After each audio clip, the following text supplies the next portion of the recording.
Before today's video, I'd like to invite you to an evening with Konstantin Kisin. He's the author of An Immigrant's Love Letter to the West and the co-host of the hugely popular Trigonometry podcast. He'll be touring Australia in February and March, giving a fresh perspective that's both enlightening and engaging. To book your tickets, head to our website, cis.org.au, or click the link in the description. I'll see you there. We can torture nature to extract its secrets, and once we have its secrets, knowledge becomes power. David, welcome. Thanks, Rob. Thanks for having me. I decided to invite you when I read an article you wrote in the Australian, following on an article written by our own executive director here, Tom Switzer. But in it you said, Tom was complaining about the way the world is, and you said, that's all very well, but he hasn't gone to the heart of the problem. Here's what's wrong. It's not just a recent problem. It goes back 500 years. And your critique really is saying liberalism is unbalanced or gone too far. So let's explore that together, shall we? Yeah, thanks, Rob. Well, firstly, what is liberalism as you understand it? Oh, well, terms. You could ask 10 different people and you'll get 10 different answers to that. I think you could basically divide liberalism into sort of two camps, if you like. And one, what we might refer to as right liberalism, which is based on the classical texts of Locke and Hobbes and the others who were writing about the social contract all those hundreds of years ago, that basically said that individuals should be as free as possible to dispose of their own life, limb and property as they see fit, and that as far as possible, anything that stands in the way of that should be eliminated as far as possible. And both of them construct a theory of the state, a political theory, which has the state as a protector of those rights in one way, shape or form for the individual to basically live the life that they would like to lead. And that has manifested itself in one direction, in the economic sphere, in support of the free market. So, for example, as I said in my article, you've got The Wealth of Nations by Adam Smith, which provided the intellectual underpinning for free market capitalism. And that has, as I said in my article, led to an enormous boon and explosion of wealth and opportunity for so many people over the years. Then there's what I might call, refer to as, and others have done this, not just me, Patrick Deneen, for example, in the United States refers to left liberalism, which is not so much in the economic sphere, but in what we might refer to as the cultural or social sphere, where the individual becomes a person who is completely self-determining, what we might call a very thin view of the human being, who emerges from the womb as if they're emerging into no kind of society, no kind of family, and are completely free to. Because the focus is emphasising individual autonomy, yes, and freedom to choose as the very key point about humanity. Oh, yes, correct. Before we talk about why that's not what's wrong with that, from your point of view, this liberalism in the 18th, 17th century, basically 17th century, came as a reaction, that's fair, to the way the world had been thousands years. Yeah. What was the reaction against? Well, I think to sum it up in one word, we would say hierarchy, okay? Both social, political hierarchy and ecclesial hierarchy. Church hierarchy. Church hierarchy. So I talk about in my article in the Reformation, which led to many good things. So you're Anglican, I'm Catholic, so we're a good, we both had Reformation. Exactly. But we both, have lived in the world that I think Luther, in nailing his 95 Theses to the Wittenberg Church, did start giving expression to a view that the individual has kind of more direct access to the divine than the Catholic Church was willing to concede. But not only that, but also in political and social hierarchy with the medieval feudal system. But more than that, underpinning that, there was a kind of a view of the way the world was, particularly the natural world, that it was fixed in time, and that we were just subject to its forces.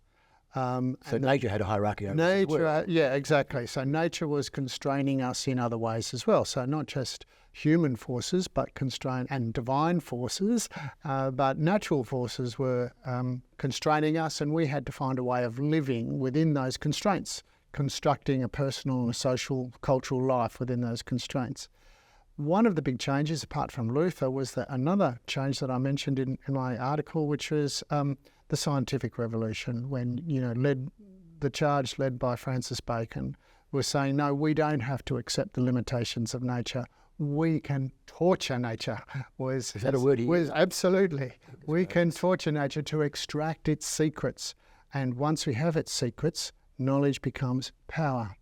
And so in that context, this was a whole kind of sweep of movements and coalescence, convergence of movements that said, we, the autonomous, rational human being, can make the world a better place.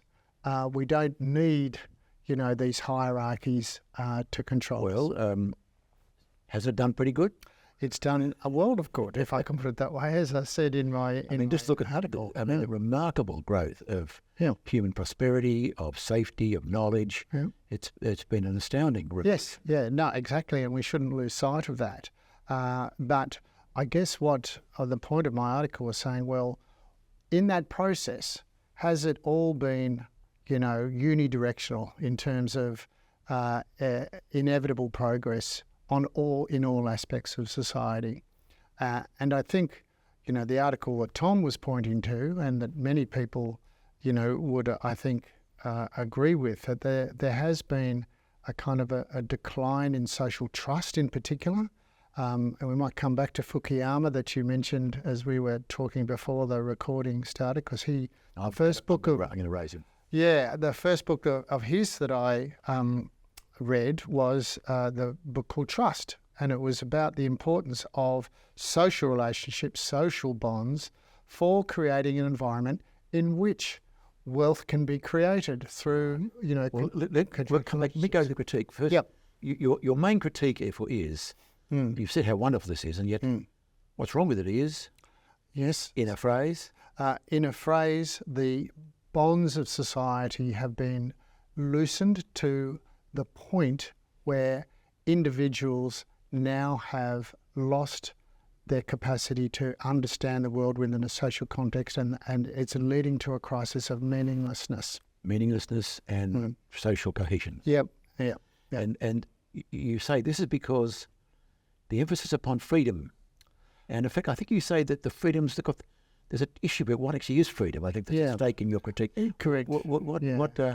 So it's a complex argument. I'll try and keep it simple. In the scientific revolution, a lot of people have given up their belief in God because they believe that science has demystified the whole world, right? But in giving up that belief, I think there's probably a pivot point in the 18th and 19th centuries where the breaking down of those of the social cohesive and community building aspects of religion was forcing people, if you like, or encouraging people to take a much more individualistic view about the purpose of life, which is just to acquire as much stuff, to consume as much stuff as I can. And that led to a breakdown of social trust. Yeah, that's a bit unfair, isn't it, I think in modern terms, to express my authentic self, to be the best me I can be, or whatever. Yeah. So right? It's not just about acquiring. No. But this is a good question about what does the authentic self mean. So, for example, when I was growing up, there was a famous Coke ad. I don't know if you remember these, and they had a jingle. Be what you want to be, do what you want to do, or maybe it was the other way around. But it was very 70s in that sense, on the tail end of, the sexual revolution. Sense of freedom. Yes, a sense of freedom. But what I'm getting at in this bit is, what is true authenticity? True authenticity is when you are making decisions that are based on your understanding of what is true and what is good, okay? And that your decisions are based on what is true and what is good. Now, one of the things that I think has happened is that we've lost any mechanism for determining what is true and what is good. And therefore, choice becomes essentially arbitrary in your Yes, exactly. We define our own truth, we define our own sense of what good is. And reality is seen as fundamentally meaningless unless we give it meaning? Is that So we've just got to create our own individual space within that. Now, a lot of people would say we just have to face up to that reality. That's essentially the existentialist argument of people like Camus and Sartre that says, yes, ultimately the world is meaningless and we have to have the courage to face that fact. Yes. Whereas I think myself and many others would say, no, well, that's not actually the case. The human beings have been created, if I can use that word, by a creator that has endowed us with a drive towards truth and goodness. So your critique is fundamentally religious critique? Well, I think it's a bit of both. It's certainly coming from a religious perspective. But I would say that even those people who claim to be, let's say, either agnostic or atheist or secularists, operate in the world as if they had free choice. Now, this might sound odd, but there is a strong body of scientific opinion that says, actually, everything we do, even this conversation, the next word that comes out of my mouth has been determined by scientific processes. And that, in fact, the actions that we take and the choices that we make actually involves an illusion of choice, right? And so that is the, if you like, the hyper-rationalist position, the hyper-scientific position. But if you ask the ordinary person in the street who would sign up to say, yes, no, I don't believe in God, but yet I believe in science, they might say, oh yes, but science tells you you actually don't have the capacity to make choices about what you believe at all. Well, that's a philosophy. Science itself can't make a judgment on those matters. No, but people make judgments on whether they're going to believe in God or not, for example, based on their view of what science tells them. But science is there is a substantial body of scientific thought, and there's a recent book out called Determined, on this topic that says every action that we take has actually been predetermined because of previous decisions that every other person around the world has made, and the decisions that were made by them before. So it's quite a depressing kind of view of humanity as nothing more than a collection of atoms and molecules operating at the behest of scientific or physical forces. That may be the case, but liberalism itself doesn't take a view on these matters. In fact, this is a point made by Francis Fukuyama in his more recent book, Liberalism and Its Discontents, that one of the values of liberalism was how to cope with the problem of pluralism. Yes. And it wasn't for nothing, I think, that the liberal thought in England occurred after the Civil War and the Commonwealth and elsewhere, that after the wars, they weren't just wars of religion, that's overstating it, but the wars of ideologies that occurred, terrible wars in the 17th century. And so instead of having a society where we all agree about the big questions, liberalism says, the big questions are your private decision. We as a society will only deal with process questions. Yeah, freedom. That's choice, right. That's essentially a good summary, Rob. Whether there's a God or whether there's what good is, that's entirely up to you.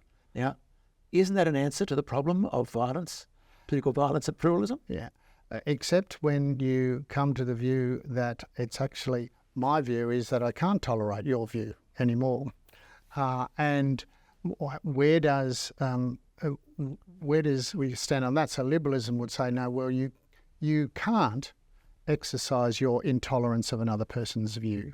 There are limits to how you can act. And that's the kind of thing that we probably should be hanging on to, this concept of limits, this concept of standards, and we should never let that go. But the question is, well, how do you actually form those standards? Where do you draw the line? How do you draw the line on what to do or what not to do? And I think this is where liberalism doesn't have an answer to that question.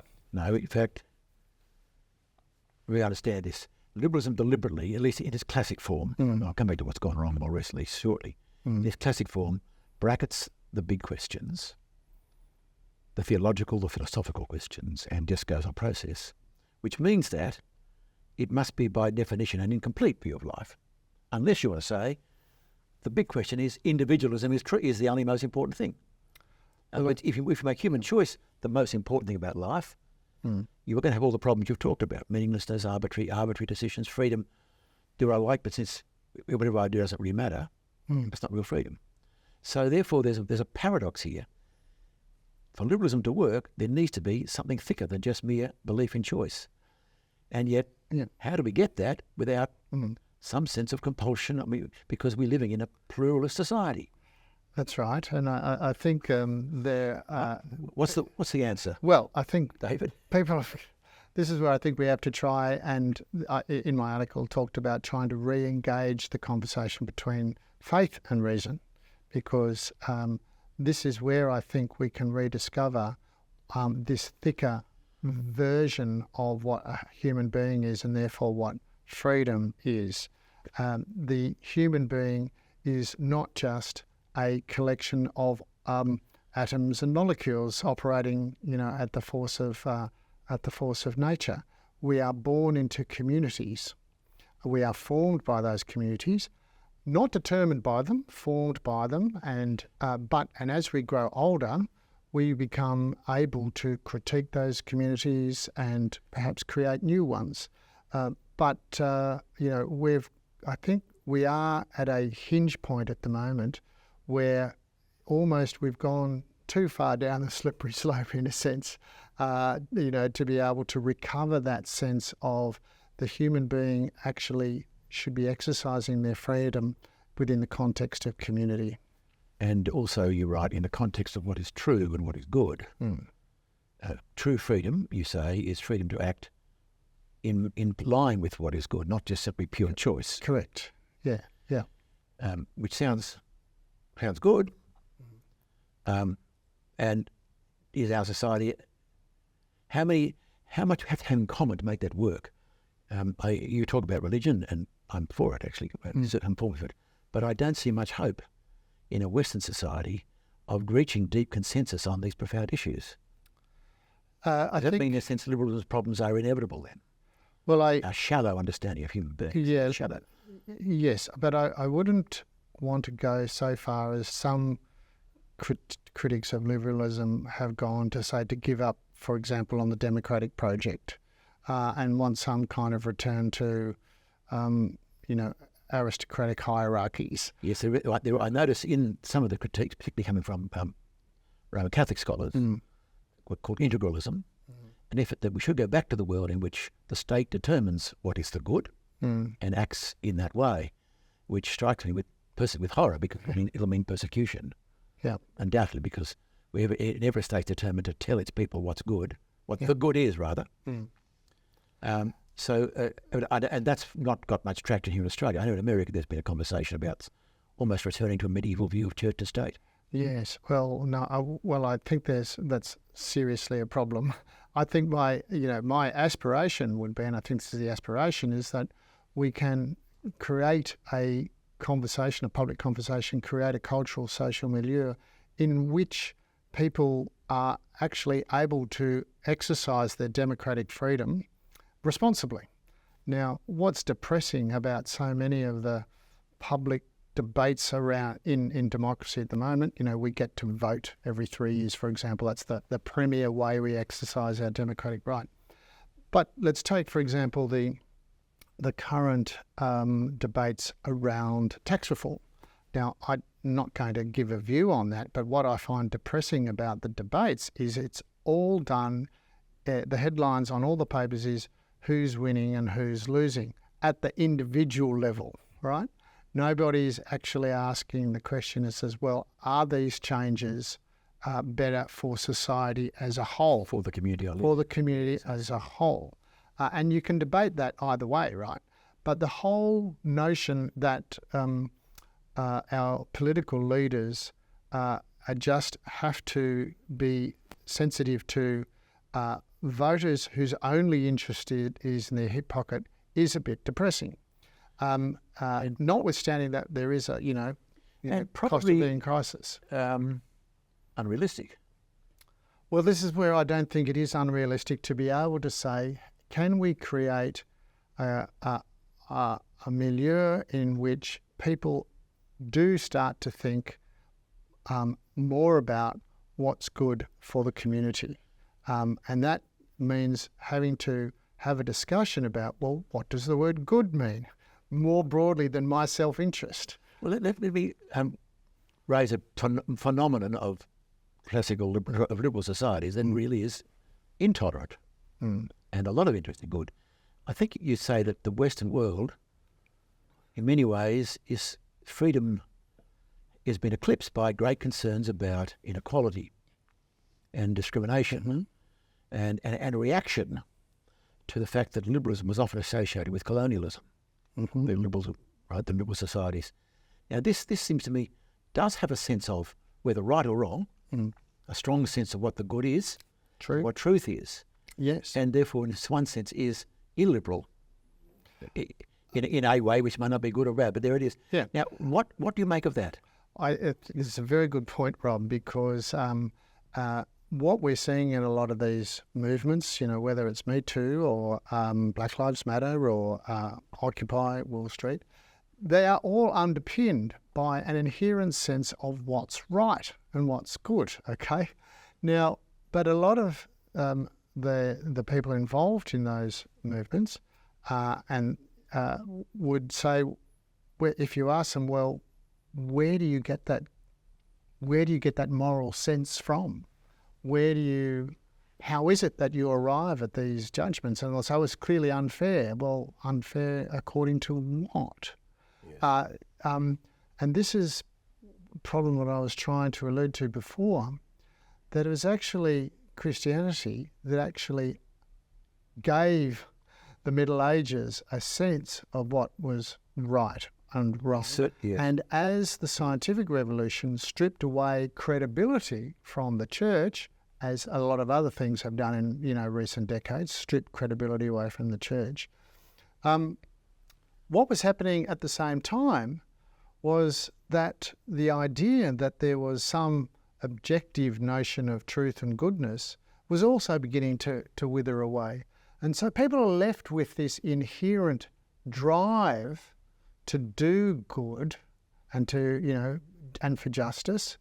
But it's if you ask them, well, where does that come from? They're at a loss. You touch on a very important question, and one of the themes of this Liberalism Question podcast has been to examine the question of whether certain things like human rights, which are very strongly part of the liberal worldview, whether they are absolute or whether they're actually historically contingent. And I suspect you're saying, without some deeper grounding in reality, if it's just arbitrary choice, human rights are no more real than unicorns. Yes. Well, just believe them, but they're not based in reality. Well, as you'd be probably aware, Jeremy Bentham, the famous utilitarian philosopher whose view of the common good was simply the greatest good for the greatest number, he described rights as greatest happiness. The greatest happiness, even worse. How do you define happiness? He described rights as nonsense on stilts. But I do think, and again, it's something I alluded to in my article, the concept of human rights, emerged over the first half of the last century in response to how do we find secular language to give expression to what we know somewhere deep down inside us is right and good. And that was the language that people. But my point is that we didn't all agree that. Or take for example, that everyone should be treated equally. This is taken for granted of Howard. This is not commonly held in the past. It wasn't held in Greek and Roman days. It's not held in other societies. In other words, there's a remarkable fragile contingency about these things. I think, again, we could get into debates about what the word equality means. Everybody being treated equal is different from what I think is perhaps a better... No, we'll put it differently. I mean, the equal dignity of individuals. That's what I'm talking about. Okay. Which is a foundational ground of liberalism. I'm just simply saying Aristotle wouldn't have believed that for a moment. That's what I'm simply saying. And therefore, these views do have a contingency. That is, they depend upon a certain history, a certain background. They're not just obvious to everyone, although they may feel obvious to everyone if you're inside it. It's a very good point, Rob, but if I could just give a slightly paradoxical example, if you like. When you look at St. Paul's letter to Philemon, who's a great friend of his, but he's writing to Philemon to say, can you please accept the slave who escaped from you, Onesimus, accept him back as a brother in Christ. And so what Paul's alluding to is saying, look, the way of the world in terms of its secular structures, creates masters and slaves. But underneath that, there is a deeper reality that needs to be recognised, that we are all created equal with equal. My point is that was a revolutionary claim. Yes, it was. Which has taken hundreds of years to work its way out. I think it was the historian Tom Holland, who I follow in these matters, said this writing is like a depth charge that blows out, and that's the nature of the way the world's moved. As I understand it, your critique is take away the deeper understanding. Liberalism is in trouble, and therefore we cannot simply have liberalism by itself. Correct. Yeah, it needs to be, and this is where I think Francis Fukuyama is kind of nostalgic, because he's defending a liberalism that doesn't exist anymore. Although he does say, how can we find a way to thicken? To not just have individuals but community, to have... Okay, well, my final question, David, is this. Are you hopeful or despairing? Are you optimist or pessimist? Well, I'd say I'm a realist, Rob. So everyone says that. That's what they are. Well, no. If you had to say what side of the realist line I'm on, I'm an optimist. I have to be an optimist because, again, going back to your allusion before that my critique is religious critique, it's certainly informed by a faith in the goodness of people. So because created in the image and likeness of God. So you're confident that despite liberalism's weaknesses, they will not be fatal? I wouldn't say confident, I'm hopeful. Thank you, Dan. My guest has been David de Carvalho, who is the Executive Dean in the University of Notre Dame here in Australia in the Faculty of Education, Philosophy and Religion. I'm Rob Forsyth. Thanks for listening to Liberalism in Question. It really helps us to spread the ideas of liberty when you hit like and subscribe and click the little bell icon. I'll see you in the comment section.